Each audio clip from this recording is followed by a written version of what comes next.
যতই এগিয়ে আসছে ২০২৬-এর বিধানসভা নির্বাচন, ততই চড়ছে রামনগর বিধানসভায় রাজনৈতিক উত্তেজনার পারদ।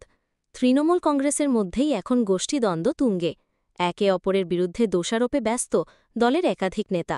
পাশাপাশি নিজেদের অবস্থান মজবুত করতে নেওয়া হচ্ছে নানা কর্মসূচিও। এতে অস্বস্তিতে পড়েছেন নিচু তলার কর্মীরা। রামনগর বিধানসভা কেন্দ্র থেকে ৪ বার নির্বাচিত হয়েছেন অখিল গিরি। একসময় তিনি ছিলেন রাজ্যের মন্ত্রীও। যদিও বর্তমানে তিনি মন্ত্রিত্বে নেই, কিন্তু বিধায়ক হিসেবে এলাকায় যথেষ্ট কাজ করেছেন বলে দাবি তার অনুগামীদের।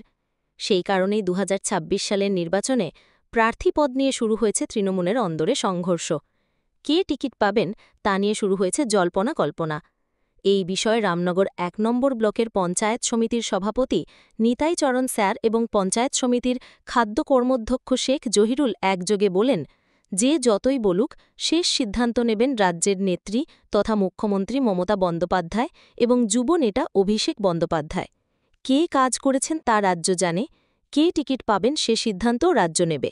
তবে রাজনৈতিক মহলের মতে তৃণমূলের এই অন্তর্দ্বন্দ্ব বিরোধীদের সুবিধা করে দিতে পারে। রামনগরের রাজনৈতিক পরিস্থিতি কোন দিকে মোড় নেয় তা দেখার জন্য অপেক্ষায় সকলে। রামনগর থেকে অংশমান পণ্ডার প্রতিবেদন।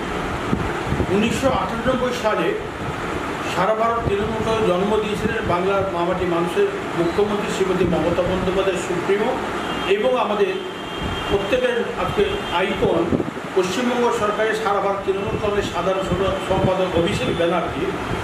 আজকে মাননীয় মুখ্যমন্ত্রী যাকে নির্দেশ করবেন, যিনি প্রার্থী হয়ে আসবেন, তিনি আমাদের দলের কর্মী হিসেবে আমরা ঝাঁপিয়ে পড়ব ২৬ সালে এবং তাকে নির্বাচনী বৈতরণী পার করে আজকে মুখ্যমন্ত্রীর হাতে তুলে দেওয়ার দায়িত্ব আমাদের প্রত্যেকের রয়েছে। কে ভূমিপত্র বলছেন, কে কী বলছেন, সে নিয়ে আমি কোনো আক্ষেপ করি না, কোনো কথা আমি গুরুত্ব দিই না। আমি মনে করি আমার দলের একজন কর্মী হিসেবে মাননীয় মুখ্যমন্ত্রী যিনি তাকে প্রার্থী হিসেবে এখানে দলের প্রতীক দেবেন, তার পক্ষে আমরা সমস্ত কর্মী সবাই মিলে একজোট হয়ে লড়াই করব। ২ নম্বর হচ্ছে আপনি বললেন, দেখুন তৃণমূল পরিবার বাড়ছে, তো এত বড় পরিবার, সেখানে হয়তো কারোর ইগো থাকতেই পারে। জয়রুল তো ম্যাটার নয়, জয়রুলের ইগো দল মান্যতা দেবে, প্রাধান্য দেবে, এটা তো বিষয় নয়। আমার ইগো থাকতেই পারে। চলবো মোরা সমুখ পানে কে মধ্যে রুখবে রইবে, যারা পিছু টানে কাঁদবে তারা কাঁদবে, যেই ইগো নিয়ে থাকবে সে কাঁদবে। অখিলবাবুর সঙ্গে অনেক কর্মকাণ্ড দেখেছি, অখিলবাবুর সঙ্গে রাজনীতি করেছি, বিভিন্ন রাজনৈতিক জন্মসূত্র থেকে দেখছি ওনাকে, এই জন্যেই একটু সম্পর্ক আছে, দুর্বলতা আছে। ২৬-এর